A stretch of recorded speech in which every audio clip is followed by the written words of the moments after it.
Hi, my name is Eric Von Elm, and I am doing this, the final project video for NET4740.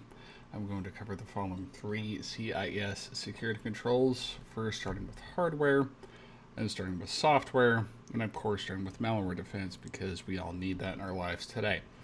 But before I'm going to touch on certain topics through my employment at Strong Connections using certain software suites which help achieve these goals. So before we get into that, I'm not going to divulge any information that anything might consider I consider releasing customer data, or that be customer files, anything like that. I'm only going to show pure examples found on google.com, pure from ConnectWise, from Fortinet examples that anybody can find off their website. So with that, let's get into it. So to dive in further into the ConnectWise Automate to help with the hardware and the software, I know this is a lot to look at, but that this is relatively simple stuff to look at. But we're just going to start off just looking into this picture. But before I do, again, this is not revealing any customer data. It's purely an example found off of ConnectWise University's website, showing tips and tricks and examples and just how they showcase the software. But to dive in, this is the main control interface. But from there you can see the desktop name, but this considers the system name, and then this will consider to the type of client compared to Workstation Pro. This gives you Windows 10 Pro or Windows 10 Home. And then from location compared to, say, if one office was in Layton, another office was in Farmington. And then you see the type. This compares to a workstation to a server, which also can compare to a Mac, which also can compare to a iPad, all the way down to a MacBook Pro. And then OS, again, ties into the software aspect of it. Then IP address, and whether to say if they're online or offline, and how you see certain commands that can help with the security aspect, software aspect, monitors, reports, further from there. So I think this is a very useful tool, but I'm going to dive further into everything.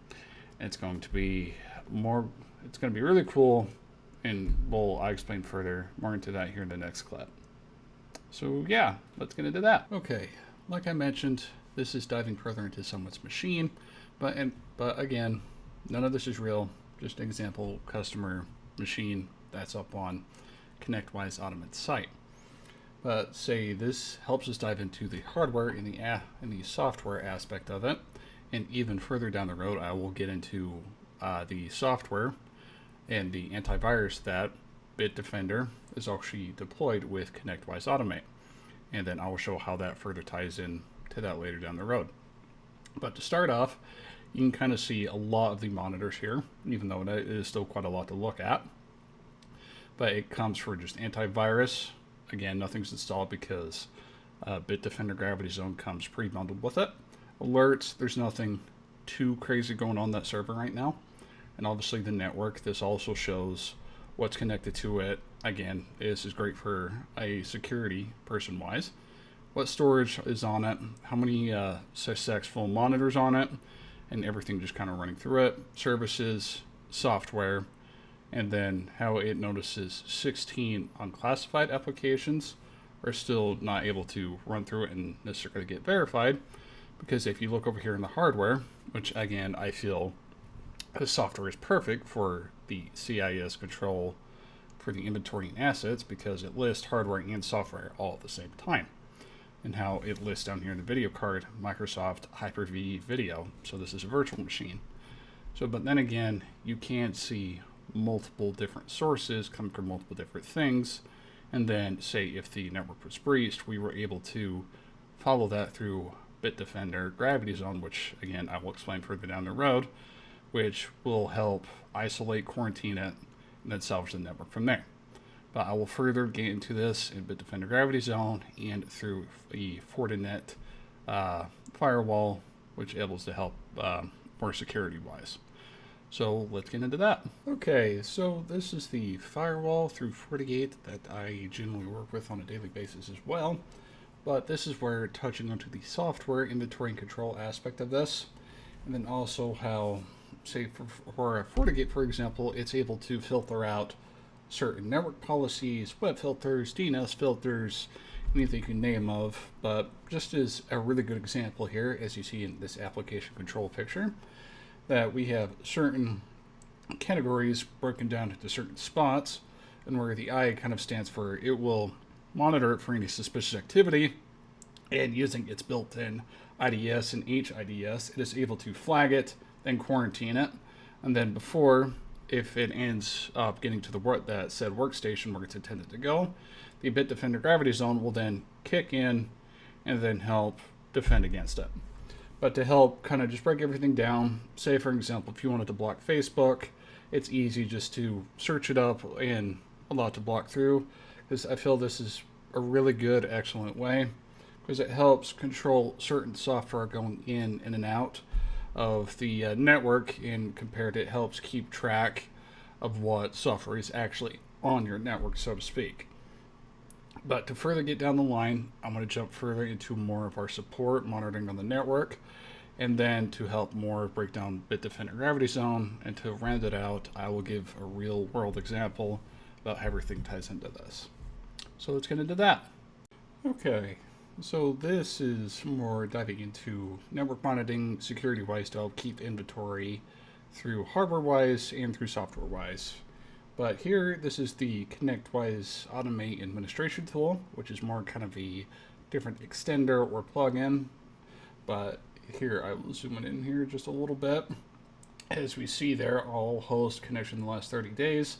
This helps define what users were connected through the network, and helps keep inventory through including hardware and software relatively at a decent same time. As all host connection time lasts for 30 days, I feel this also helps for the security-wise and through malware defense, as if we had a certain computer be logged on through 5 p.m. and stay on all night, and then we say, then that computer comes back and finds out that computer infected the network with, say, malware or something like that because the computer was left on, and then we can take the route to find out what happened from there. But also, another good point where we see the current access guest operating system. I feel this is really, really helpful because this kind of ties into 1 and 2 of the security control options. One, because Windows, Linux, Mac all have different hardware per operating system. But at the same time, this is kind of a general rule. But also on the software-wise, we kind of get a really good idea of what's going on in our network and what is a good way for software inventory control. So, and let's see, access client version status. This is also a really good aspect to help with the software aspect, because it's stating that if 2 clients are completely up to date and have no holes in them, then 2 outdated clients that just need a few patching from there. And also at the very bottom right panel, you can see session events last 3 weeks.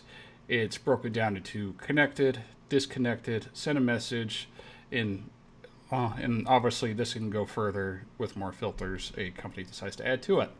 Then again, I think this proves further into both 1 and 2 the security control, inventory, and asset control of hardware and software at the same time. But I will dive into the next clip and we will go from there. Okay, so this is diving into Bitdefender Gravity Zone a little bit.